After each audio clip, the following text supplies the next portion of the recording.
Bienvenidos nuevamente al curso de electricidad. Mi nombre es Anabel y el día de hoy, en representación al Centro de Estudios Santiago Antúnez de Mayolo, veremos la tercera sesión correspondiente al curso.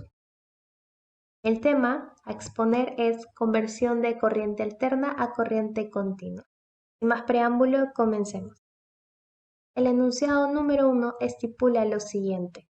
El circuito de la figura 1 se utiliza para rectificar una sinusoide de 110 voltios eficaces y 60 Hz. La tensión de salida mínima no debe caer por debajo de 70 voltios. Y el transformador tiene una razón de vueltas de 1 a 2. La resistencia de carga es de 2 kiloohmios. ¿Qué valor de capacitor se necesita a través de la resistencia RL? Bien, procedemos a la solución.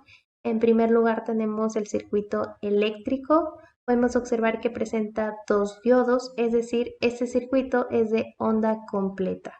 Así también visualizamos el transformador con toma central y dos cargas eléctricas en paralelo. La primera corresponde a un capacitor y la segunda a una resistencia RL. Ahora procedemos a ordenar los datos.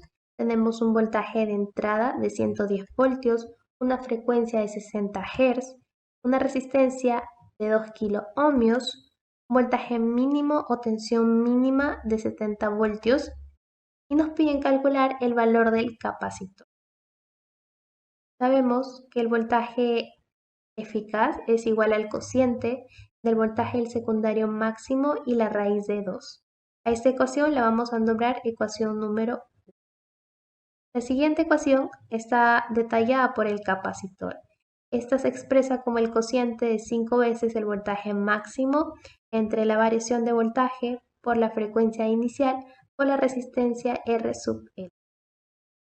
Ahora vamos a reemplazar los primeros valores que nosotros podemos observar de los datos que hemos planteado.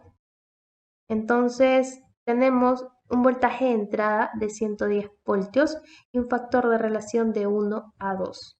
Estos datos nos van a servir para poder calcular el voltaje de salida que se encuentra en la parte de acá.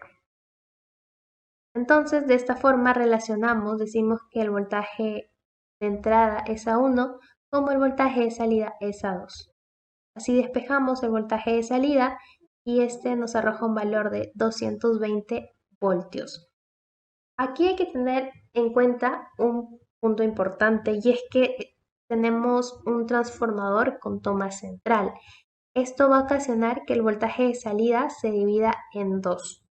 Es decir, ya no vamos a trabajar con un voltaje de 220 voltios, sino este voltaje dividido entre 2, el cual nos resulta 110 voltios. Entonces así tenemos que reemplazar en la ecuación número 1, el voltaje eficaz de salida es 110 voltios, despejamos el voltaje del secundario máximo y este nos da un valor de 155.56 voltios. Ahora vamos a reemplazar en la ecuación número 2, en donde nos detalla cómo se expresa el valor del capacitor.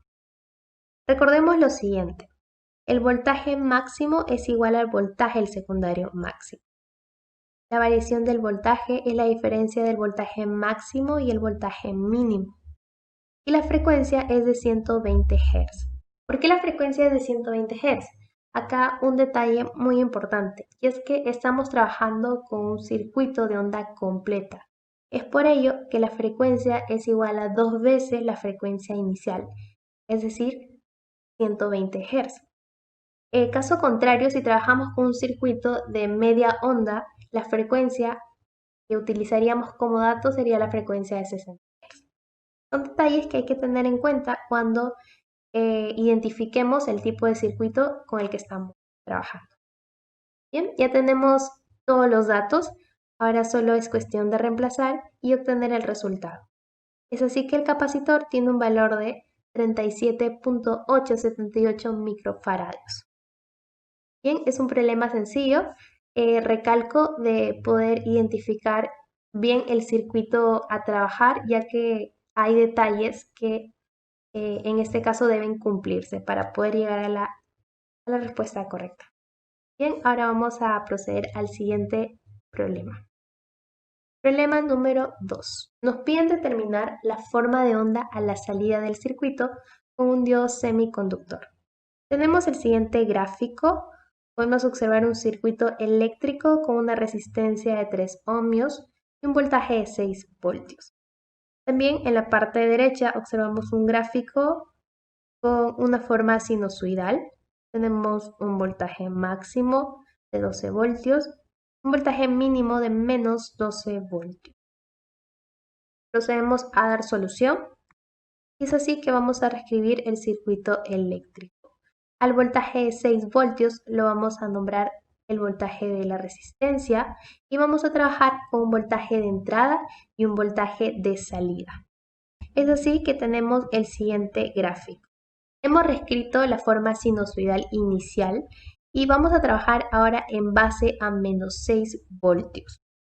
¿Por qué menos 6 voltios? Y es que debido a que en este caso la parte anódica coincide con la puesta a tierra. Si estuviera del lado contrario, entonces sí trabajaríamos en base a 6 voltios. Son detalles que hay que tener en cuenta para poder estipular el tipo de gráfica que vamos a plantear. Bien, ahora aquí vamos a trabajar con dos casos. El primero es qué ocurre si el voltaje de la resistencia es mayor al voltaje de entrada. Bien, vamos a plantear un primer caso. Si el voltaje de la resistencia es mayor que el voltaje de entrada, entonces el diodo va a intentar conducir. Al intentar conducir por la parte de aquí, va a querer ingresar por la parte catódica.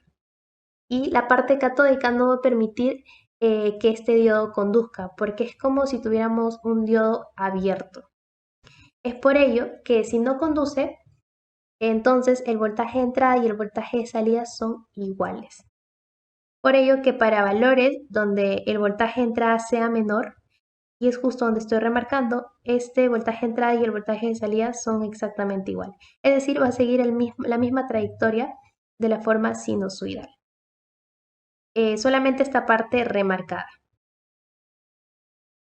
Recalcar también que este gráfico está denotado por un voltaje de entrada y un voltaje de salida, ¿no? El cual representa valores máximos y mínimos, y estamos trabajando en base a un valor de menos 6 voltios, que es el voltaje de la resistencia. Ahora planteamos la segunda opción, y es cuando ocurre que el voltaje de entrada ahora supera al voltaje de la resistencia, es mayor. Entonces, ¿qué ocurre si este voltaje de entrada es mayor que el voltaje de la resistencia? El diodo va a intentar conducir y va a ingresar por la parte anódica. Y al ingresar por la parte anódica y salir por el cátodo, sí va a conducir. El diodo sí va a conducir.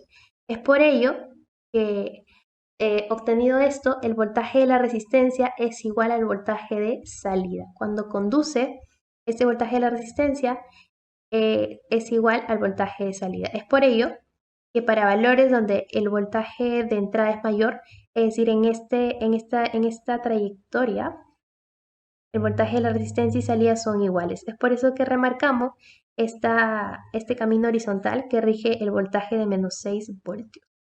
Y en esta trayectoria que estoy remarcando, también se cumpliría que el voltaje de entrada es mayor, y es por eso que remarcamos aquí que el voltaje de resistencia es igual al voltaje de salida.